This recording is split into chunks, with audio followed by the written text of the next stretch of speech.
Apasdan zor avtobusni to'tirib keluvchi xizmat veteranlari orasida qachondir ismi butun dunyoga tanilgan Ulyanskda bo'luvchilar da birinchi qat keluvchilarda boytaq edi.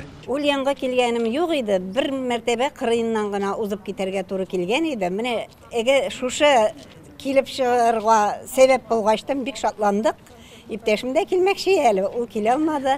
Bik de matur şehir iken. Allah'a şükür meni mında kelirge dep taqdim yasadılar. Men keldim, men şu xatlı şop ko'ngil bilan boyib, bek ruhiyatdan bek bayib kuch to'plab qaytam. Sizde yok. Kurşedagi boshqa shaharlar kabi zaman bilan birga burungi Simbirda o'sdi, yonardi. Bugun Ulyanskda 648 ming kishi yashasa, shularning 60 mingdan ortig'ini tatarlar tashkil etadi. Opaslarning da birinchi to'xtalishi naq mana Tibetning tatar madaniyat yuzagidan boshlandi. Opaslar bizda qonaqda rahim etib kerigiz.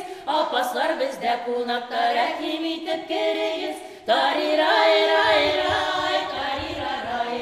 Qonaqlarni madaniyat uzagi ishchanligi onda ishlovchi ijod turkumlari ham Tibet tatarlarining Mag'arib ham madaniyat muzeyi bilan da tanishtirdilar. Tatarlarni bunda da shitdan, bizim Tataristondan shitdan bo'lgan tatarlarni da shunday hurmat etib, ularning tarixini o'rganib, uning madaniyatini o'rganib, o'zimizning muzeylarimizni to'llantirib işlevimiz şunun xatı bek matur. Ulyanda yine mektep yıllarında okanda, 5. klasda okanda keldik edi.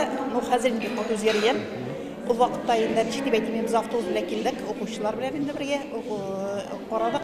Amnamunsa Idil bo'yindagi eng burungi fanniy kitobxonalarining birisi. 200 yilga yaqin tarixi bo'lgan Aliga kitobxona kishtalarida 2 million 500 ming kitob saqlanadi. Eng burungi kitob 1564-yilda basilgan. Birida fabrikant Akshurinar kitobxonasidan da 10 tadan ortiq kitob bor. Вот у нас несколько книг я вам покажу из библиотеки Акчуриных. Очень образованная семья. Ну вот, например, Коран на французском языке. То есть историю ислама Акчурины изучали, читали всю европейскую литературу, всю русскую литературу, западноевропейскую, русскоязычную. Shunday qiziqli ham minglagan unikal eksponatlar ülkenin davlat muzeyida da qo'yilgan. Tataristonning ot qozongan o'qituvchisi Also Opasafinin Buyuk Vatan so'g'ishina bag'ishlangan zalda yurganda veteran atiyim hamon ko'z oldimda bo'ldi deydi. Chunki mening atiyim o'zi 41-yildan so'g'ishga ketdi. Bir yaş kelish 17 yaşında so'g'ishga ketdi. Ondan u yaralanib bek zo'r jarohat olib, kontuzyon bo'lib so'g'ishdan qaytdi. Ko'p yurgan, ko'pni ko'rgan deganday umr bo'yi Mag'arib yaisa madaniyat tarmog'ida ishlagan bu kishilar elimizning boytaq tubagida bo'lirga ulgurgandir. Ammo Ulyansk ularning boytag'ini bola chog'ina, yoshlik yillarini olib qayta shol. Biz shunda kelib, bütün Lenin muzeylarini qarab jirdik. No Ulyan o vaqtda endi buning qatli motorligi yo'q edi. Kelgan sayin her vaqt yomonliklar bilan uchrasam. Mana bu yo'li Mesjid muzeyina kirib, shaqlar qotdim. Bizda bir narsa yo'qmikan, eski deb o'ylab taqildim albatta. Albatta 5-6 soat ichida Simbirning 60 dan ortiq muzeyin qarab bitiruv hech qanaday mumkin tugul. Misal uchun burungi shaharning 18-asr ruhini saqlagan Lenin uramındagina da bugun 20 dan ortiq muzey ishlab turadi.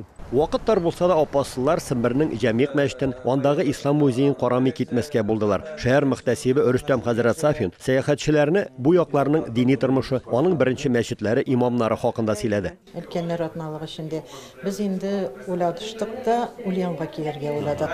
Shulay turib ki o'zimizning qo'shini bilmishi, ko'rmishi jiru bir kelishib bitmedi deb o'ylayman endi. Hem endi birde o'qinmaymiz. Biz bunda bugun 40 ga yaqin kishi keldik Ulyanga. Hem onun tarihi o'rinlari bilan tanishdik. Qozonda da ish bulabız. Onda da spektakllerde qaragan var, ekskursiyalarga da şuşa ilkenler bilen bargan var. Emine bu Ulyan şehrindegisi şu kadar da iste kalırlık bulup nindidir bir motor tesirler kaldırdı. Uyushtiruvchilar bildirgancha, bu opas xizmat veteranlarining birinchigina sayohati tugul. Ular oldagi oylarda Penza, Saransk ham Shabaxsar shaharlarida ko'rib qaytargan niyatlilar. Ulyanskdan Ramisafin tatarlar.